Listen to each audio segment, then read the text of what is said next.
My sister always dated the boys I liked. But when the boy I liked proposed to her, she refused, and somehow, I ended up being the one forced to marry him. For 5 years, Asher ignored me. I thought that if I tried hard enough, maybe he'd grow to care. But when my sister returned, he didn't just allow her to insult me, he wrapped his arm around her right in front of me. That was the moment I finally let go. I signed the divorce papers and moved out. When he came home and found them, he was furious. And the next thing I knew, he had tracked down my new address. I stared at the man standing in my doorway. Asher Allard, my husband, technically. The last person I expected to see today. What could he possibly want? Had he come to return the signed papers? The thought made me tighten my grip on the doorknob. His eyes locked with mine, filled with something I couldn't quite read. I shifted slightly, blocking his view inside. "What are you doing here?" I asked, keeping my voice steady. He didn't answer right away. His silence only fueled my frustration. When he finally spoke, his words hit me like a wave. "I'm here to take my wife home." I blinked, stunned. "Your wife? You must have the wrong address," I said coldly. "She's not here." "She is," he replied, stepping closer, his voice low and firm. "Don't play games, Lily. We're going home." I took a step back, my heart pounding. "I'm not going anywhere with you, Asher. This is my home now." "You're still my wife," he said sharply, his jaw tightening. "You can't just leave." And yet I did. "You got the divorce papers, didn't you?" "I did," he said quietly. "But I'm not signing them." I stared at him, baffled. "Isn't that what you wanted? You've been waiting for this." Asher exhaled, visibly frustrated.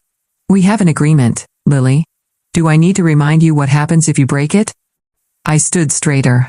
"The agreement says either Charlotte or I had to stay with you. She's back, so I'm no longer needed." "That's where you're wrong," he said, stepping even closer. "The agreement is very clear. My wife must remain with me until the 6 years are up. And last I checked, that's still you, Lily." I froze. Why was he so determined to keep me now, after everything? Was it just pride? "The contract ends in a year," I said, voice trembling. "Can't you just let me go? I've already given you 5 years. But Asher shook his head, unmoved. "You have until 7:30 tonight to return. Otherwise, I'll terminate the agreement with your father. You know what that means." Tears stung my eyes. That was a low blow, even for him. "You don't mean that," I whispered, though I knew he did. When he left, I was left with a crushing decision: my freedom, or the family I had spent years protecting. In the end, I chose 1 more year. I returned to Asher's house an hour later than he demanded, dragging my suitcases behind me. The staff greeted me politely, but I could feel their relief. Not joy. Relief that their jobs were safe. As I stepped into the cold, silent house, I felt nothing. The emptiness matched the state of our marriage. I had once dreamed of turning this house into a home. That dream was gone. "Is dinner ready?" I asked Marie, one of the housekeepers. "Yes, ma'am," she replied with a soft smile. "Good.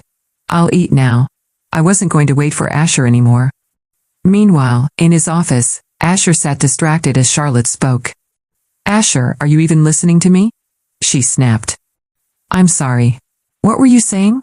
His irritation was clear. She pouted and kept talking, but his thoughts drifted. How had he not seen the difference before?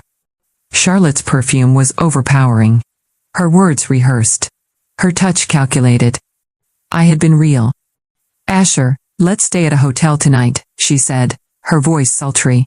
"You don't want to go back to that cold house and deal with her, do you?" Her words snapped him back. "I'd appreciate it if you didn't insult my wife," he said firmly. Charlotte's eyes widened. Her smile vanished. "Your wife?" she repeated, sharp and stunned. "Since when do you call that in front of me?" The air was heavy when I woke up the next morning in the guest room. I had asked the housekeeper for different sheets, anything not soaked in memories. The room smelled of lavender and fresh linen, not like the master bedroom where Asher and I had spent 5 cold years pretending we were strangers under the same roof. At breakfast, the silence was worse than any shouting match. I sat at the long dining table, eating toast with marmalade and eggs cooked exactly how I used to like them. Marie stood nearby, occasionally glancing nervously toward the hallway, waiting for a storm that never came. Asher did not show up for breakfast. Good. I needed space. Space to think, to breathe, to remember that this arrangement was temporary. Just 1 year. 365 days. I had survived 5 times that. I could survive this. Still, as I wandered through the house later, something felt different. My photo was back in the hallway, the one from our wedding. I paused in front of it, studying the version of myself smiling next to a man who barely acknowledged my existence. I looked so hopeful in that picture. So naive. That night, I heard his car pull into the driveway. I debated going upstairs, locking the door, and pretending I was asleep. But I stayed seated in the living room, wrapped in a blanket, reading a book I wasn't really reading. Asher walked in without a word. He looked tired, his tie loose, his jaw clenched. "You're still awake," he said. I didn't answer. I flipped the page even though I hadn't finished reading the last one. "Did you eat?" "Yes," I replied flatly. He hovered a moment, as if unsure what to do next. Finally, he walked toward the kitchen. Moments later, I heard the sound of a cabinet closing, water running, and then silence again. When he returned, he did something unexpected. He sat on the armchair across from me. "You really weren't going to come back," he said quietly. "I didn't plan to," I admitted, setting the book down. "You made it clear how little I meant to you. You don't know everything." "I know enough," I shot back. "You let her insult me in my own home. You wrapped your arm around her like I didn't even exist. And you expect me to believe there's more to it?" He rubbed his temples like my words physically pained him. "It wasn't supposed to be like this," he muttered. "What was it supposed to be, Asher? You get to marry the sister you wanted after using me for 6 years? Or was I just convenient enough to keep your deal with my father intact?" His eyes met mine. "It was supposed to be temporary. You were never supposed to stay." I laughed bitterly. Believe me, I didn't want to stay. But I made a choice. For my family. For my father's company. And now? You won't even let me leave. I didn't expect you to leave without saying anything. "You never asked me to stay," I whispered. "Not once." There was a long silence between us.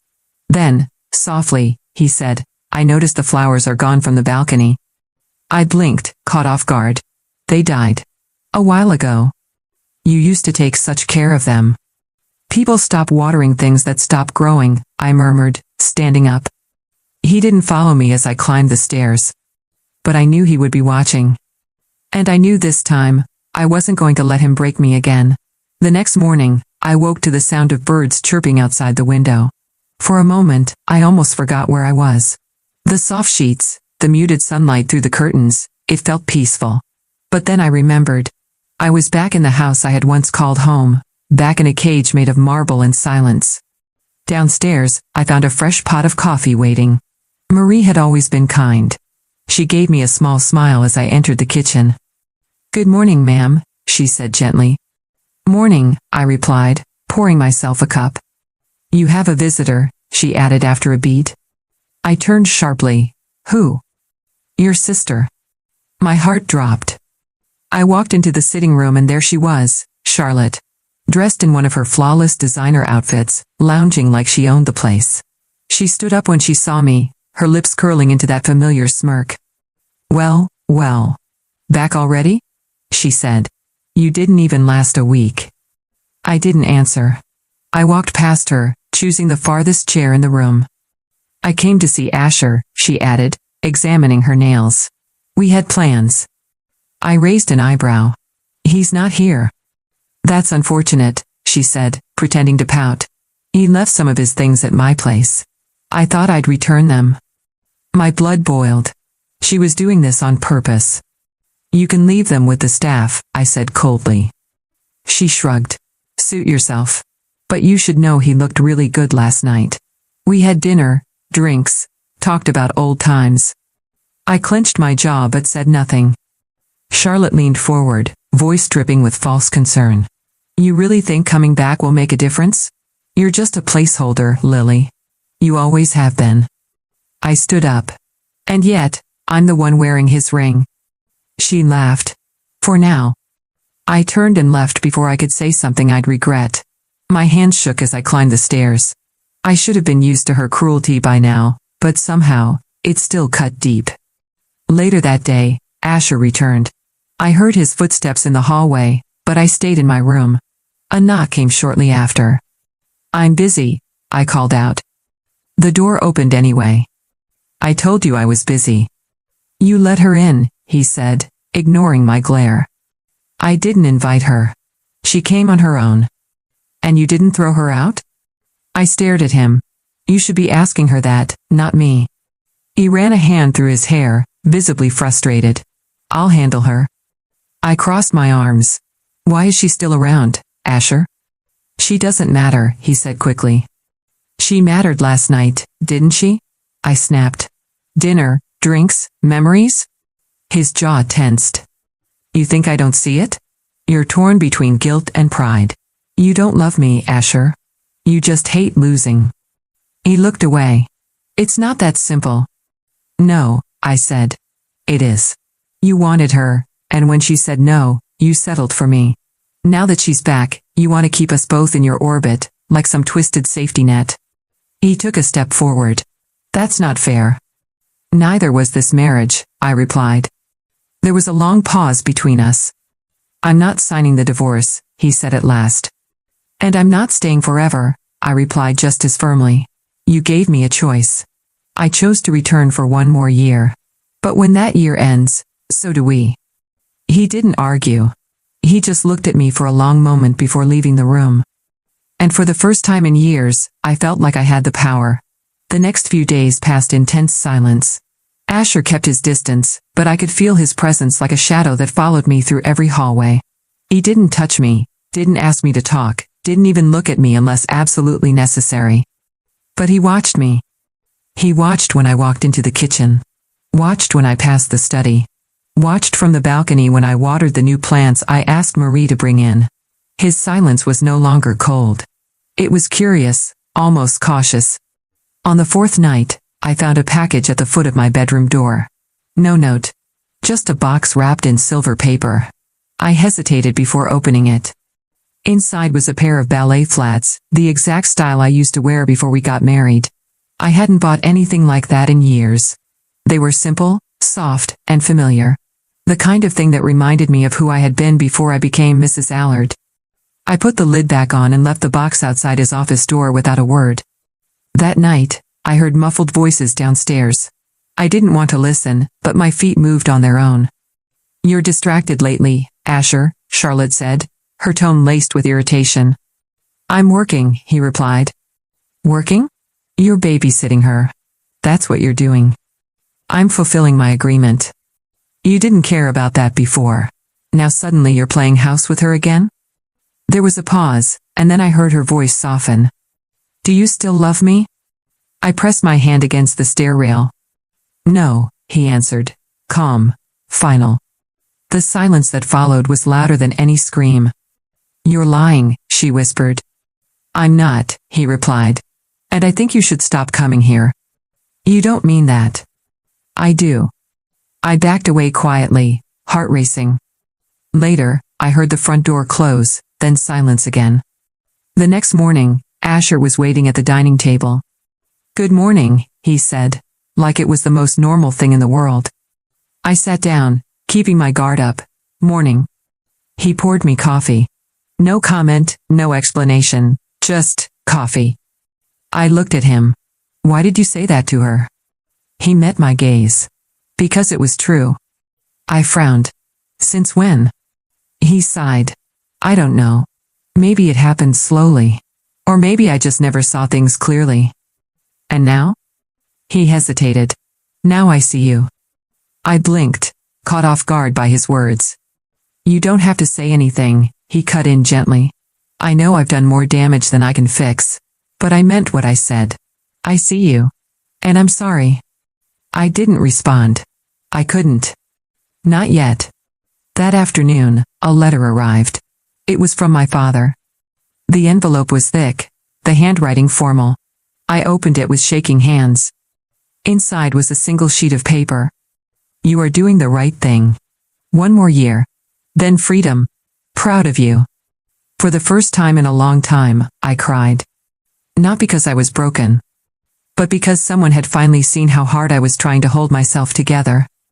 The days began to shift slowly, like the seasons changing just enough to be noticed. Asher started coming to breakfast. Not every day, but often enough for the staff to exchange surprised glances. He didn't speak much, and neither did I, but there was less ice between us. Just quiet, uneasy truce. One afternoon, I found myself in the greenhouse. It had been abandoned for years, left to wilt behind the house. But the glass was still intact, and the soil still rich. I pulled on gloves and began to clear the debris. For the first time since I returned, I felt in control of something, even if it was just weeds. You always like getting your hands dirty, said a voice behind me. I turned. Asher stood at the entrance, sleeves rolled up, watching me.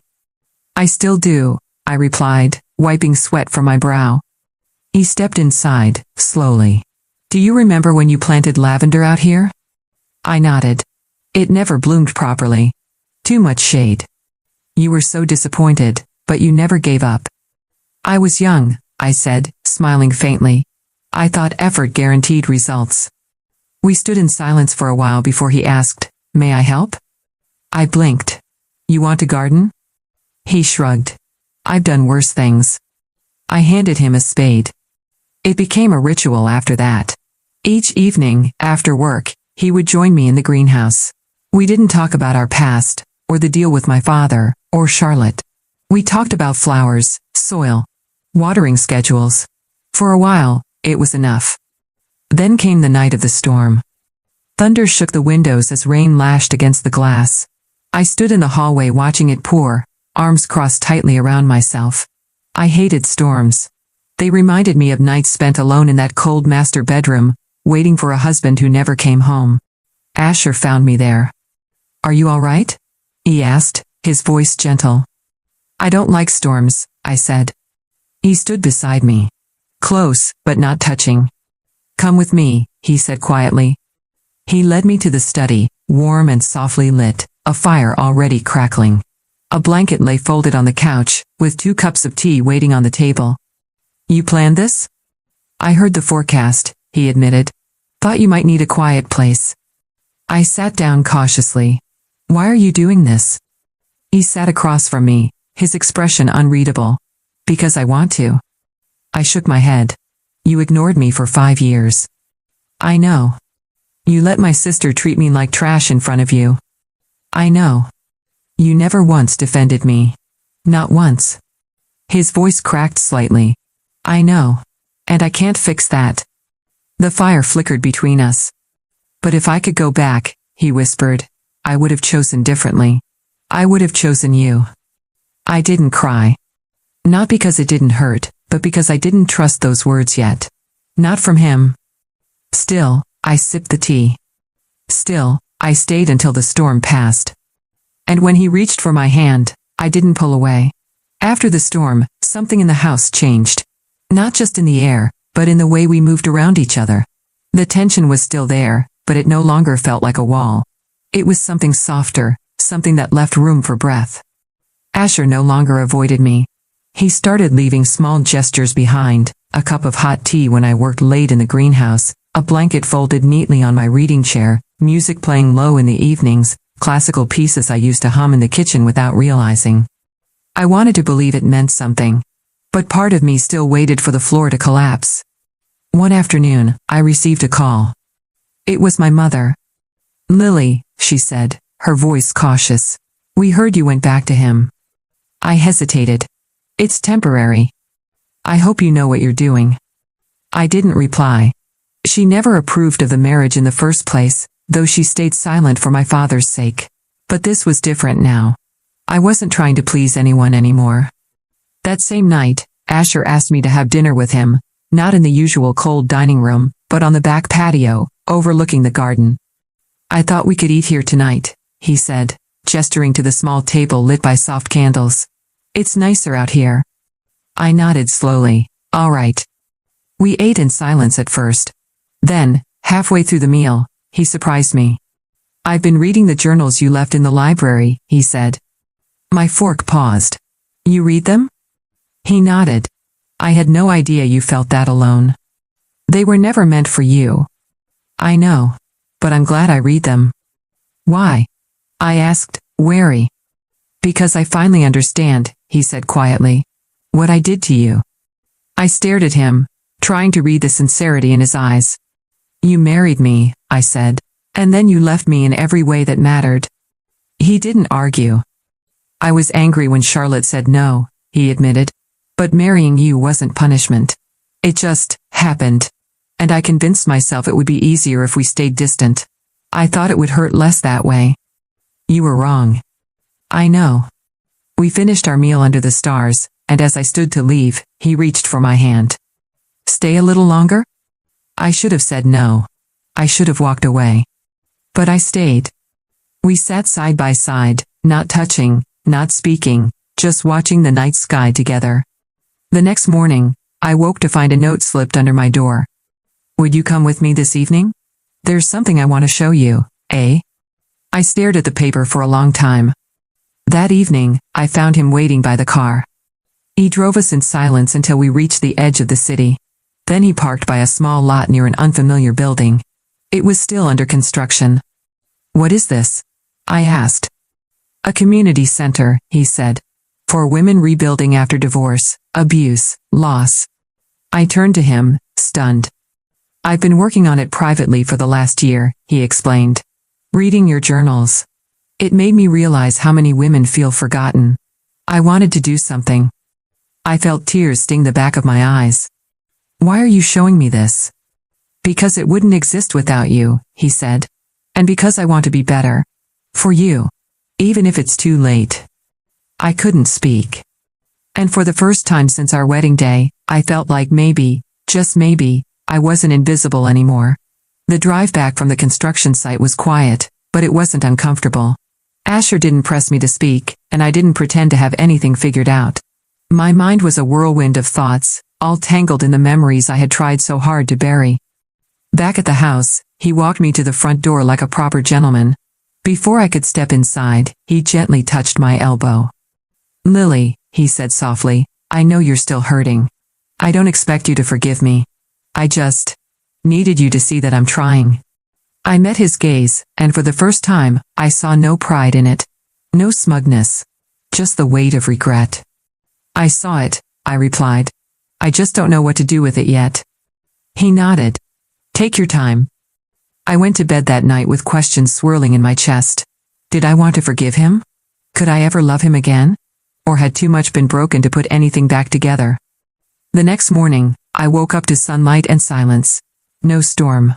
No shouts. Just the soft clink of dishes downstairs. I followed the sound to the kitchen. Asher was making breakfast. Eggs. Toast. He looked up, slightly sheepish. I figured I owed you a few hundred breakfasts, he said. I leaned against the counter, arms crossed. You cook now? I'm learning, he said, flipping the eggs with surprising ease.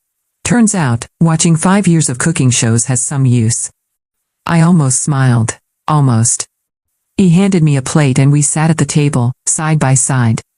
I've been thinking about what you said, he started carefully. About how you were always a second choice. I glanced up. You weren't, he continued. You were the right choice. I just didn't see it until it was almost too late. I didn't speak. I couldn't trust my voice. So he kept talking. I spent so much time chasing what I thought I wanted, what looked good on paper, what impressed others. But none of that ever made me feel steady. You did. You always did. He looked at me, waiting for something, a reaction, a word, a sign of forgiveness. I gave him none. But I didn't leave either. That afternoon, I found Charlotte waiting outside the gates. She stepped out of her car, sunglasses perched high on her head like a crown. Lily, she said, voice saccharine. We need to talk. I don't think we do, I said firmly. Her smile faded. He told me about your little deal. 1 more year, and then you're gone. And I want you to know I'm not going anywhere. I tilted my head. You already did. She flinched. You had your chance. You threw it away. What happens next isn't your business anymore. You really think he's changed? No, I said. I think I have. And that's all that matters. She stepped closer. You'll never be enough for him. I smiled. That's funny. He used to say that about you. Charlotte turned on her heel and stormed off. That night, Asher found me reading on the couch.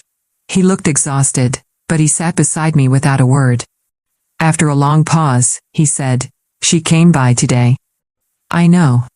I told her not to come again. Good. He reached for my hand but stopped himself. Thank you for not walking away today.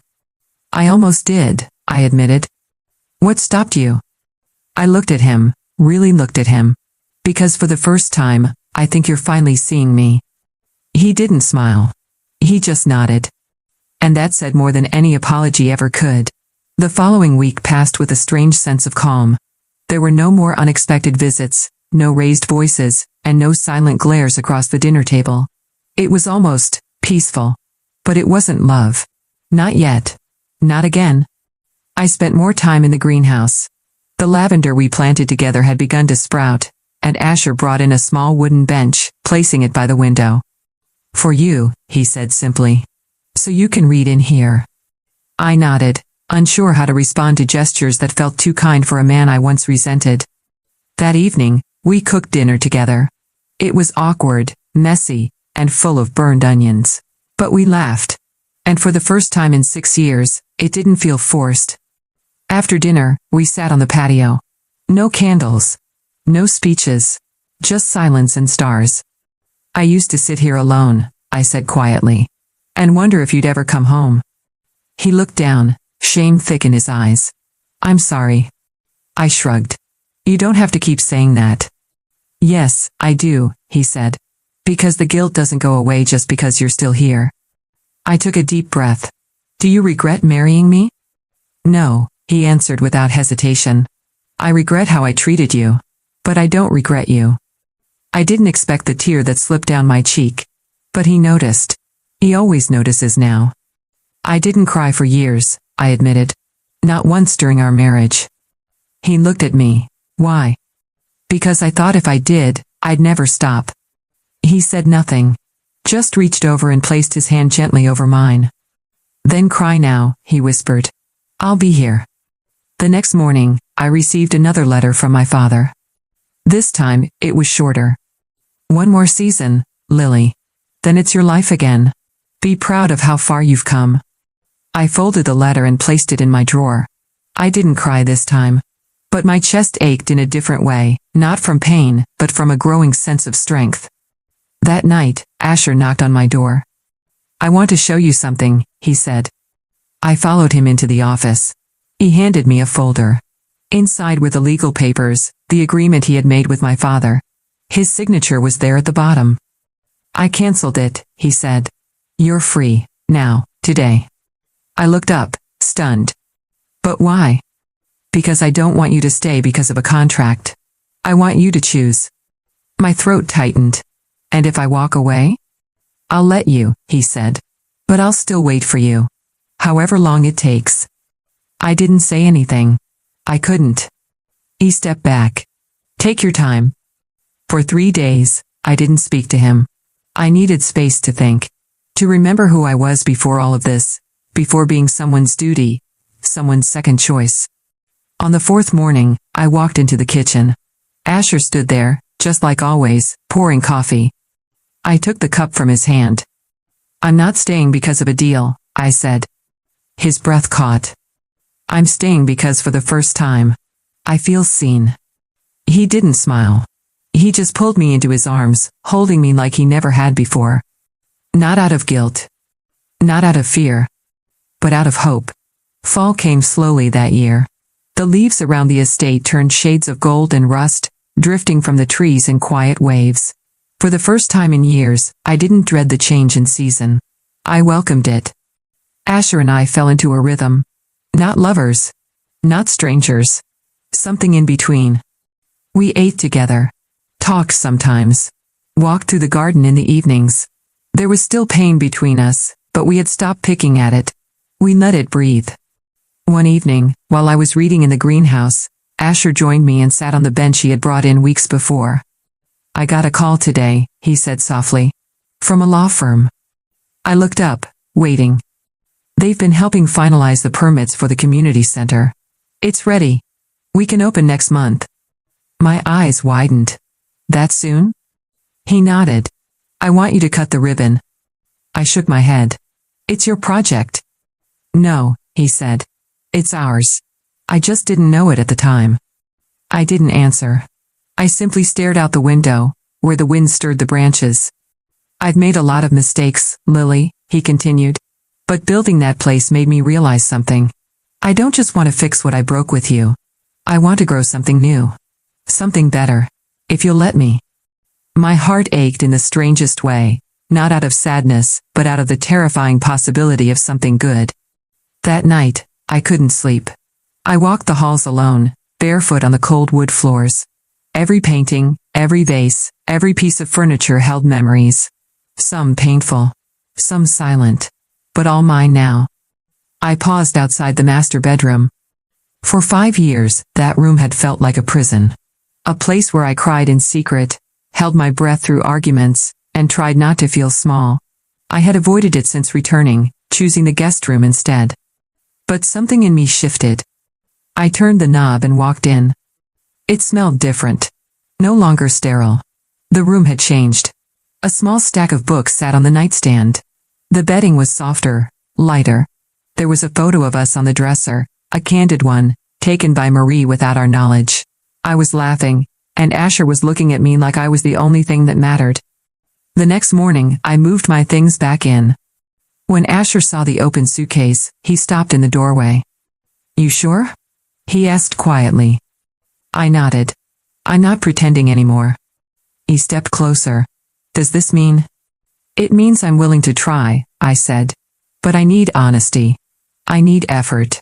No more halfway love. You'll have all of it, he said. A week later, the community center opened. The crowd was small, mostly women from nearby shelters, social workers, and a few staff members from Asher's company. Asher stood beside me at the podium, letting me speak first. I told them my story. Not in detail, but enough. Enough for the women in the front row to nod slowly.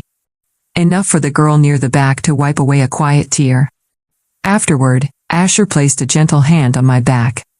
You were incredible, he whispered. I looked up at him. So were you. And in that moment, with the wind tugging at my dress and hope stirring in my chest, I realized something. Maybe love isn't loud. Maybe it grows in silence. Maybe it waits. Winter came quietly, blanketing the city in frost and soft mornings.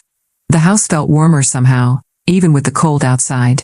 Maybe it was the quiet laughter in the kitchen, or the new cushions in the living room, or the way Asher no longer closed his office door when I walked by. One evening, I stood in the greenhouse, surrounded by fully bloomed lavender. The scent was calming, grounding. I ran my hand over the petals and thought about the version of me who used to cry alone in the dark. She felt like a different woman now, softer, but stronger. Asher joined me there, holding 2 cups of hot tea. I booked us a trip, he said, handing one to me. I blinked. A trip? Just a weekend. The cabin you always talked about, the one by the lake. I remembered. I looked at him, stunned. You listened?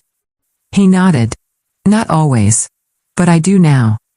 We sat on the bench, our shoulders brushing. He didn't push. He never did anymore. He waited. That's what changed. He finally waited for me. The cabin was small, quiet, surrounded by tall trees dusted in snow. We lit a fire, cooked simple meals, and for 2 days, forgot about the rest of the world. On the second night, we stood on the porch, wrapped in blankets, looking at the frozen lake. You said once you married me because you were forced to, he said suddenly. I did, I replied, honest. Would you marry me again now? He asked, voice low. Not because of a deal. Not because of family. Just because you want to. I turned to him slowly. He wasn't on one knee. He wasn't holding a ring. Just his heart, plain and unguarded. I don't know, I said softly. I think I'd need time. I think I'd need you to keep proving it's real. He nodded, no disappointment in his eyes. Then I'll spend the rest of my life doing exactly that. Back home, the contract was just a memory. My father never asked if I had completed the deal. He didn't need to. He saw it in the way I spoke. The way I smiled. Charlotte never returned. Her silence was a gift I didn't question. One morning, I found a small black box on my nightstand. Not flashy. Not grand. Inside was a silver ring, simple and elegant. A note beside it read, "No conditions. No contracts. No pressure. Just hope. Asher." I didn't put it on right away. But I didn't give it back either. Months passed. I moved back into the master bedroom. We danced in the kitchen sometimes. We planted more flowers. We forgot what it felt like to walk on eggshells. And one spring morning, just before dawn, I slipped the silver ring onto my finger without a word. When Asher saw it later that day, he didn't speak either. He just smiled, that real, rare smile, and kissed my hand. No speeches. No promises. Just love. Quiet, steady, earned. Mine.